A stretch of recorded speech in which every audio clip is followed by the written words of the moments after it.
اس میں جنتی آنے والا ہے. پھر دوسری قبر پہ گئے.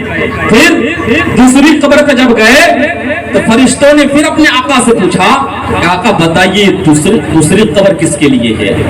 یہ دوسری قبر کس کے لیے تیار کیا گیا ہے؟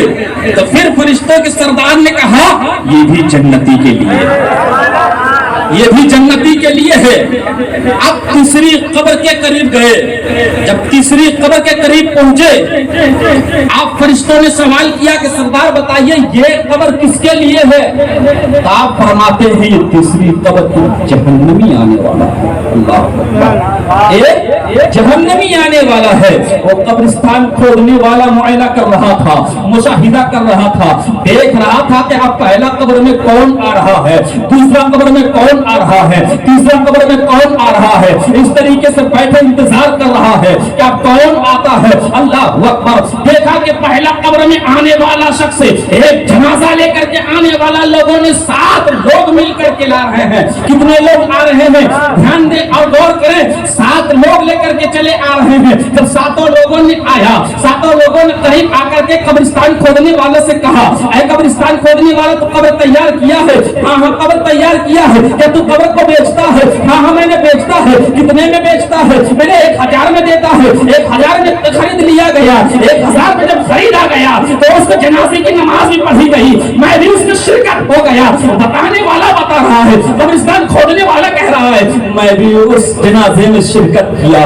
اب جنازے کی نماز پڑھی گئی. نماز پڑھنے کے بعد اسے دفن کر دیا گیا. جب دفن ہو گیا اس کا ہاتھ میں نے پکڑ لیا. جب دفن کر کے جب جانے لگے تو میں نے ایک شخص کو ہاتھ پکڑا اور پوچھنے لگا یہ بتائیے تمہارا باپ کا جنازہ ہے؟ تو کہنے لگا نہیں یہ میرے باپ کا جنازہ نہیں ہے. تو پھر کس کا جنازہ لے کر کے آئے ہو؟ اپنے بھائی کا جنازہ لائے ہو؟ کہا نہیں میرے بھائی کا نہیں ہے. پھر کس کا لائے ہو؟ اپنے خاندان والے کا لائے ہو؟ کہا نہیں خاندان والے کا نہیں لایا ہے. پھر کس کا لائے ہو؟ اپنے گاؤں والے کا لائے ہو؟ کہا نہیں اپنے گاؤں والے کا نہیں لایا ہے. اب کس کا لائے ہو؟ آخر تو کہاں سے آیا ہے یہ جنازہ؟ آخر کہاں سے لائے اس جنازے کو؟ تو 7 لوگوں نے مل کر کے کہا کہ ایک ایسا بندہ ہے، ایک ایسا انسان ہے میرے محلے کے قریب میں رہا کرتا تھا، میرے گاؤں کے قریب میں رہا کرتا تھا. یہ غریب انسان ہے، یہ غریب انسان ہے، یہ غریب انسان ہے. جو لوگوں نے اس سے نفرت کیا کرتا تھا، لوگوں نے اس سے نفرت پیدا کیا کرتا تھا، لوگوں نے اس سے نفرت اتنی تیزی سے کیا کرتا تھا کہ یہاں تک کے لوگ کہتے تھے، یہاں کے امیر لوگ سارے لوگ مل کر کے کیا کرتے تھے یہ غریب کا جنازہ ہے نہ جاؤ، یہ غریب کا جنازہ اس کے قریب نہ بیٹھا کرو. اللہ اکبر. اتنا کہہ کر کے وہ شخص واپس چلا گیا. یہ مسکرا رہے ہیں، قبرستان بیچنے والا مسکرا رہے ہیں. اب آنے والا شخص آ رہا ہے، اب آنے والا دوسرا جنازہ آ رہا ہے. جب دوسرا جنازہ لے کر کے آیا تو کتنے لوگ لے کر کے آئے؟ 4 لوگ لے کر کے آ رہے ہیں. 4 لوگ لے کر کے آ رہے ہیں. اللہ اکبر. قبر کھودنے والا دیکھا 4 لوگ لے کر کے آ گئے. جنازے کی نماز ہو گئی. آپ بھی شرکت کی جنازے میں.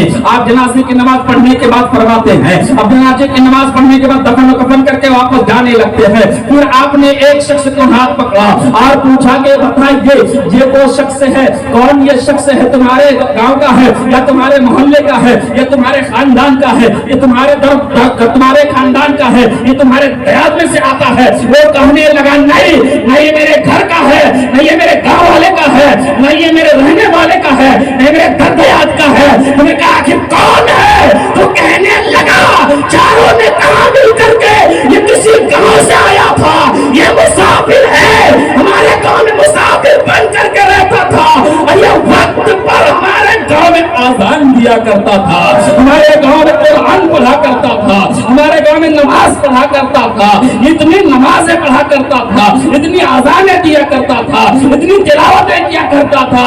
لوگوں نے لوگوں کو جب اکٹھا کیا اور کہا کہ چلو اس کی جنازہ پڑھی جائے، اس کو دفن و کفن کر دیا جائے، تو میرے گاؤں والے محلے والوں نے کہا یہ کسی گاؤں سے آیا ہوا ہے، یہ کوئی فقیر آیا ہوا ہے، کوئی مسافر آیا ہوا ہے، میں شرکت نہیں کر سکتا، میں اس میں جا نہیں سکتا، میں اس کی دفن و کفن کے لیے نہیں جا سکتا. اللہ اکبر. وہ 4 لوگوں نے مل کر کے اس کو اس